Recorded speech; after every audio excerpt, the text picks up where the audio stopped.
నాయనమ్మ ఫోటోసా? వావ్, ఎంత అందంగా ఉన్నారు.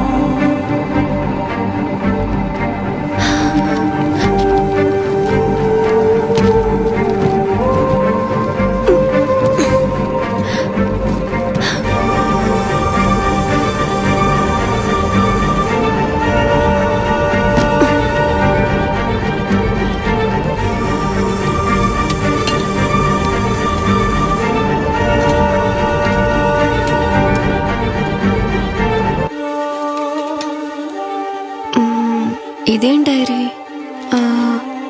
ఓ, ఆకేసి పప్పేసి అమ్మకొక ముద్ద.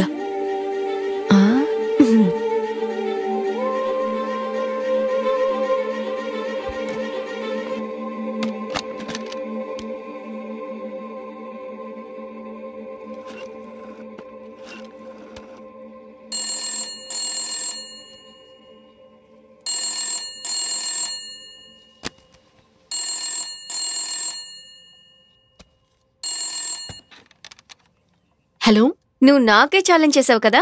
సరే అయితే మా నాయనమ్మ ఒక కవిత రాసింది. నువ్వు నిజంగానే మా నాయనమ్మవైతే దీన్ని పూర్తి చేద్దాం.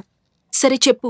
ఆకేసి పప్పేసి అమ్మకొక ముద్ద, చెల్లికొక ముద్ద, అక్కకొక ముద్ద, అవ్వకొక ముద్ద, సంతకు పోయే దారేది, ఇంటికి దారేది. సాన్వి, నీకో విషయం తెలుసా? నిజానికి ఈ కవితని నేనిప్పుడే రాశాను. ఓ మై గాడ్, ఇదంతా నిజమేనా? ఇలా అంతా కూడా జరుగుతుందా? అలా అయితే మీరు నిజంగానే మా నాయనమ్మా? నాయనమ్మా, ఇప్పుడు మీరు ఎక్కడున్నారు? సాన్వి, చాలా జాగ్రత్తగా విను. నేను చెప్పేది నీకు షాకింగ్ గా ఉండొచ్చు. నేనిప్పుడు 1980 నుండి మాట్లాడుతున్నాను. 1980యా?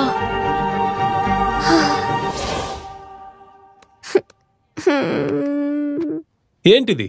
ఏదో ఇంపార్టెంట్ విషయం అని ఆఫీసుకి పిలిపిస్తే 1980 అంట. ఏదో ప్యారలల్ యూనివర్స్, మల్టీ యూనివర్స్ అంట. ఇటువైపు నుంచి మనవరాలు మాట్లాడడం, అటువైపు నుంచి నానమ్మ మాట్లాడిందంట.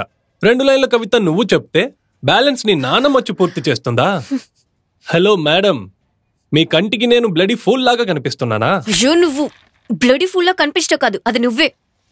ఆఫీస్లో ఉన్నాం కాబట్టి సైలెంట్ గా ఉన్నాను, లేదంటే ఏం చేస్తానో నాకే తెలియదు. ఫస్ట్ ఆఫ్ ఆల్ ఇక్కడ ఏం జరుగుతుందో నాకే అర్థం కావట్లేదు. కన్ఫ్యూజన్ లో చస్తున్నాను. సరిపోదని నువ్వు ఒకటివి ఆన్ డిమాండ్ సర్వీస్ అని బోర్డు పెట్టుకుని కూర్చున్నావు. వచ్చేపోయే వాళ్ళకి ఎనీ హెల్ప్ అని బోర్డు పెట్టుకుని కూర్చున్నావు. నేను నీ గర్ల్ ఫ్రెండ్ ని, నాకు నువ్వు హెల్ప్ చేయవా? ఇంకెప్పుడు నీ మొహం నాకు చూపించుకో. హే పరా. హే సాన్వి,